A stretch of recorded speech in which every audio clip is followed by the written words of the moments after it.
So we're going to have a look at Pigeon, one of my favorite poses altogether. So, do you want to show us a sort of a sample of Pigeon for people who don't know what Pigeon is?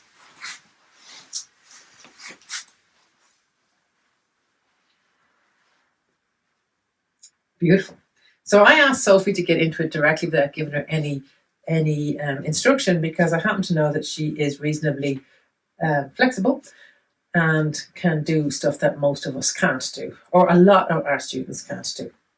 So traditionally, your idea of Pigeon is where the back leg is out straight, the front leg is bent. Depending on the person, this knee is going to be at some place here, the foot is going to be somewhere else, the back is going to be curved, the head and neck. Or you can go forward, allow yourself to fall forward into kind of a more restorative version of the pose. And you can come back up and maybe bend up the back leg. Yeah. And so now you've got the back leg. The back leg is now active. So release all that down and let's come to building this pose up from scratch. So my preferred way of coming into the pose is from all fours or dog, but come from all fours. And bring the front knee forward and keep it centered. And then slide the back knee back.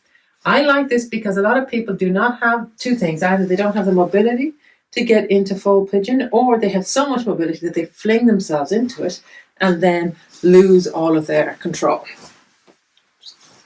So from here, what your invitation is, and if you have a look here at the spine is pretty neutral here.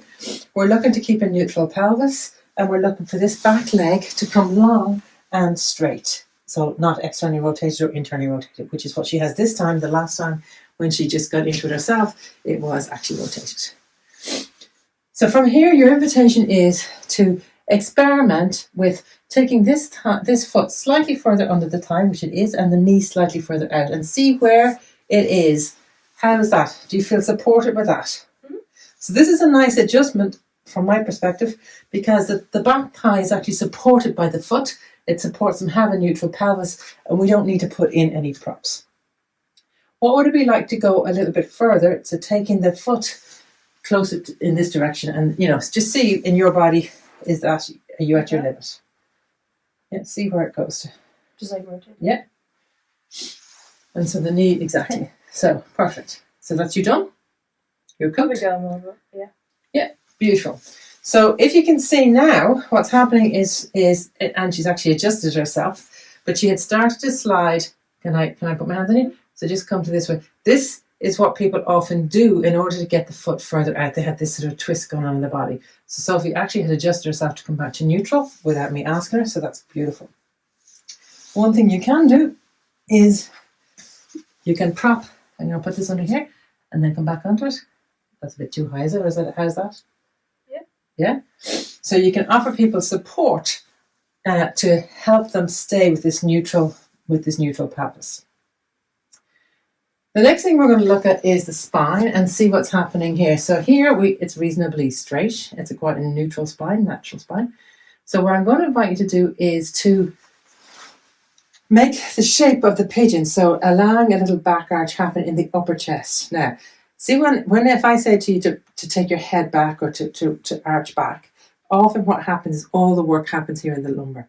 But where I'm looking for, and it might require you to take your arms a little bit wider so you have access across the shoulders, because so that now there's work happening here, less here, because we often dump into this area, and particularly in pigeon, you'll see people who have a lot of mobility really get a lot of bend going on here, which is not what we want. We want to get a little bit here, so that we have the chest. The way I describe it is coming into like the caw for a pigeon. So the chest is coming out like a big puffing up your pigeon chest. Beautiful. And then if you can relax and release the shoulders back, and you can see now there's even more. Can you feel that more in your, yeah? And going on here, being careful not to dump into here. And now the question is, where are you pressing your weight? Where are you receiving support from the ground, or are you dumping all your weight into your arms? Can you become light? So can you breathe in? Imagine that you're a plant that has been left without water on the holidays, and now the water has come in. So can you find that lightness so that you're coming through here? Whoa, look at that. Beautiful.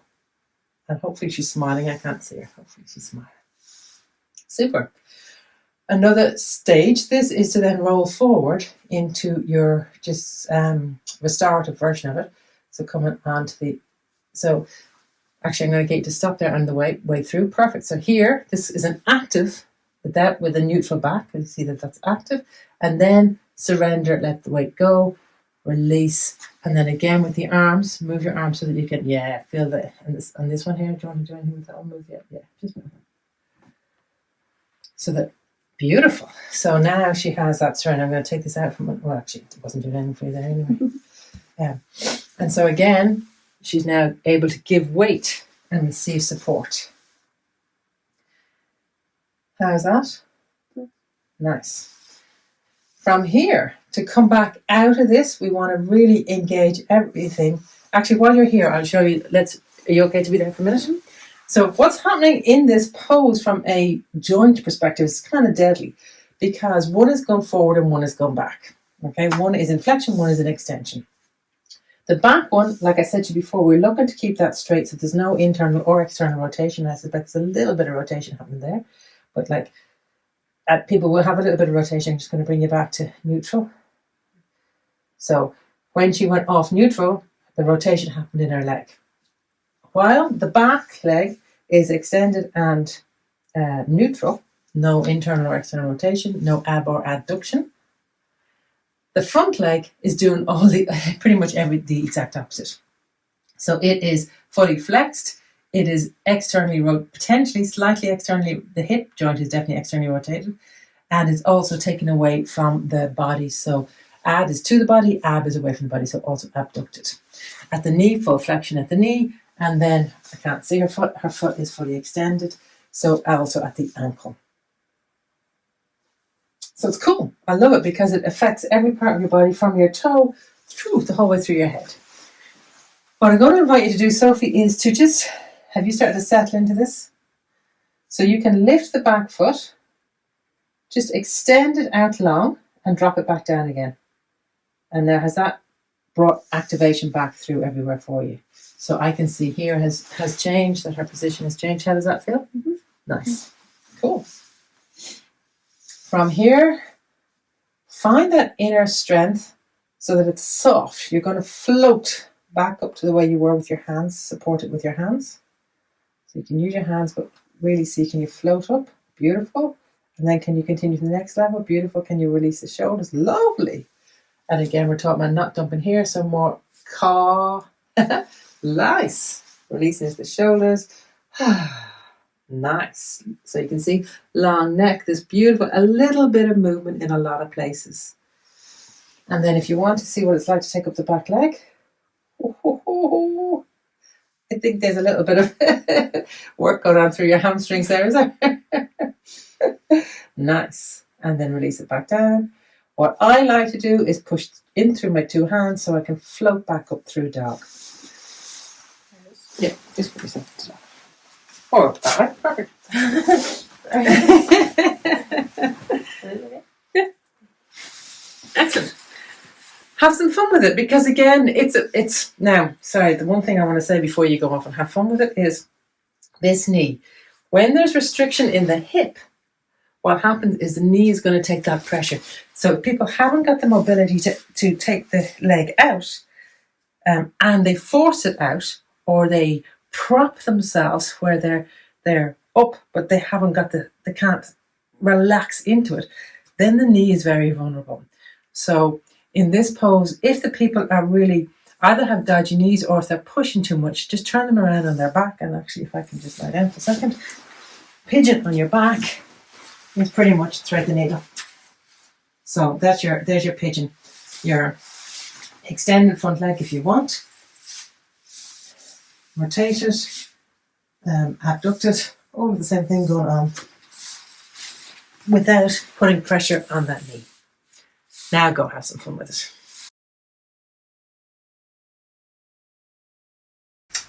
Just a little quick look at breath in pigeon. So we've come into pigeon, just a kind of a quick reminder, we've come into pigeon from this sort of neutral position. We have then extended out into whatever version of pigeon is comfortable for people. We've been looking at the pelvis And while people are doing all of this, they're not really paying any attention to breathing. They're just so busy getting into the pose. If there's a lot of compression in the lower back, the breath is going to be short in the front. So for me, something like releasing down, and having people breathe into the front and the back of their lungs in this upper body allows creating this arch, little bit of arch in a lot of places. So it's more the thoracic breath. I talk about it as the caw, so that we are, after all, pigeons with these big chests to the front, and so caw. On the other hand, when we're down in this position, it's neutral position, we have breath coming full through the whole body. And when we come down into this position, the restorative position, again, the same as in child's pose. If you haven't looked at that video yet, have a look at that video. The breath comes into the back of the body. And we can have arms long, so the chest can come in under the armpits as well as into the back of the body. Have a look at the child's pose video if you want a little bit more information on those different breath positions, but it's very, very similar. Have some fun with it.